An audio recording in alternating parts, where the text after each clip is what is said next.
Lawyers who put together wills. What is the craziest / oddest thing someone wanted to put in theirs? If you enjoy this video, consider giving it a like and subscribing. A relative worked for a firm preparing wills and was confronted by an executor who had an edict to scatter the deceased's ashes from a microlight aircraft. He couldn't fly one. She kindly pointed out to him that the drafting said nothing about where the said microlight was in flight at the time of scattering.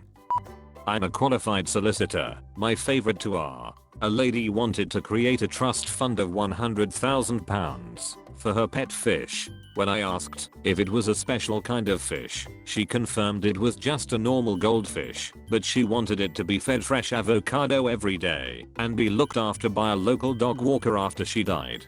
She was absolutely serious. Another lady confessed she had a secret daughter and she wanted to leave the daughter some money and photographs without the rest of her family finding out. Even her husband does not know. That will be a fun conversation when she passes away. Might be late to the party and not a lawyer, but my great granddad had a clause in his will that stated something along the lines of, if any of the beneficiaries decide to dispute the contents of the decedent's estate, their share becomes $1 and nothing else. Seemed like a pretty good way to maintain harmony among his survivors. I'm not a lawyer, but my grandfather saved his kidney stone so that he could leave it to my cousin. They never really got along. When my grandfather passed, his will asked that I clean out his shed, and I alone. I found marijuana seeds, old real style film pornography, which was hilarious, and a bunch of other unsavory paraphernalia. 50s flick knives too. Just last week I handled a matter where the parents left millions in artwork to various people, wads of cash to various charities, and only left their kids the family cats. Turns out they did it because the kids got them the cats to comfort the parents in their old age, and the parents hated the cats, but the kids wouldn't let them get rid of the cats. A Furby collection from models, collected in the late 90s. They were convinced they would retain future value. This was 2011. My vindictive grandmother left my aunt $20 as a reminder of the $20 my aunt stole from her once.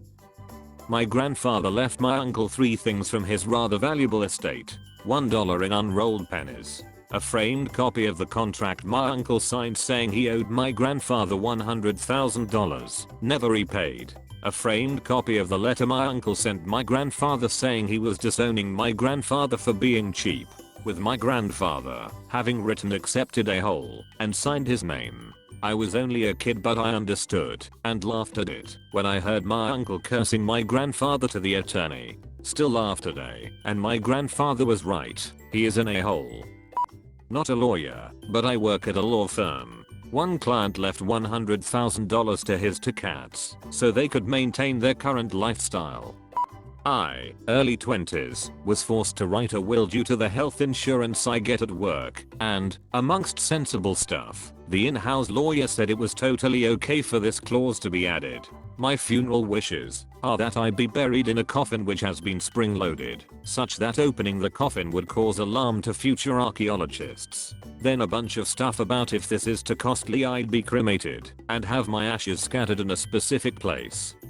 User Undead Kitten said here, to my daughter Anne, who created my beautiful granddaughter Jane, and her dear 4th husband John, who laid hands on my Jane, I leave $1, you money grubbing bastards. To Jane I leave all of my monetary assets, save $5,000 and my best gun, which I'll leave to my son Bill, on the condition that he beats John bloody during the time between my funeral and my burial. Jane, bail your uncle out of jail, please. Lawyer here. Wrote in my own will that I wish to be cremated and my funeral shall take place 3 miles offshore. My ashes are to be placed in a small wooden boat. Members of my funeral party will then compete for a $10,000 prize from my estate by shooting flaming arrows at my remains. Crossbows are prohibited. Back when I was a JAG officer, I had a soldier request a clause that, if possible, they would like their ashes loaded into a photon torpedo and shot into the sun.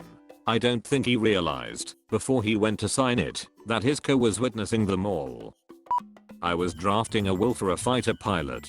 He left $5,000 to be given to his college's fraternity with the stipulation that all of it has to be spent on alcohol. It has to be spent all in one night. No alcohol can be left over after the party ends.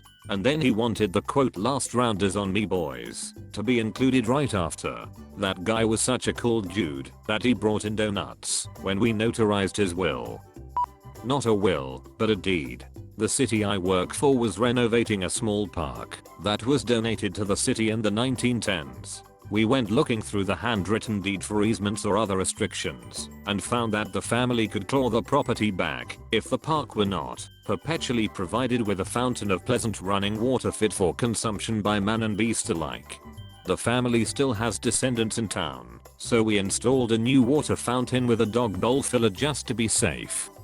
Not a lawyer, but an aging woman my family knew left her house, large, and in a very affluent neighborhood, and estate to family friends for so long as her cats were alive and taken care of in said house. After they died, the house was to be sold, and the remaining estate donated. The weird thing is, it's been like 20 years and the cats are still alive. Also, they've changed color. I know someone who is the caretaker in a setup just like this. D has use of the home as long as she tends to the animals. D told me the punchline when I was visiting. Her life partner B wanted to just leave the house in her will, but the taxes and related stuff was a giant mess and family members had already made it clear they would contest and make life hell for D. So with the lawyer's assistance, she had it written up as a trust or something, so D could stay in the house as long as the pets were alive and well. Then B went out and bought a baby tortoise. So this is related. Worked on a divorce up a couple who fought over every single thing in the house, separating pillows and such. They were left 52 gallons of vanilla extract by her grandmother. In a secondary proceeding he was awarded all but 5 gallons. 2 weeks later he sent in a case of samples in Ziploc baggies to our office along with a request to subpoena a urine test from his ex-wife to prove she pissed in the jugs before he picked them up. We never needed to as she screamed in court that she pissed them full, just like he pissed all over her during their marriage. They were neat. This same couple went to court for nearly 2 years over a Beanie Baby collection. They had 3 kids. My grandpa gave me all his tools, which sounds dumb, but we are in the same trade, and it was a real life changer. It included a lift and his old shop truck. So I pretty much got everything to start my own shop but a building, a pretty good chunk of change, and his dog Tanner, as long as I made sure his live-in girlfriend at the time got nothing at all, and I told my uncle he was fat and his wife was going to leave him if she couldn't find his pecker.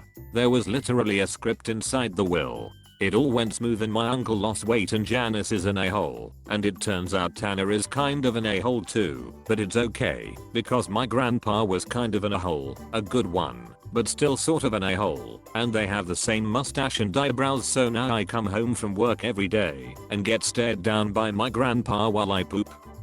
I read a lot of estate documents as part of my job. There is so much subtle shade in them occasionally, they can be pretty entertaining.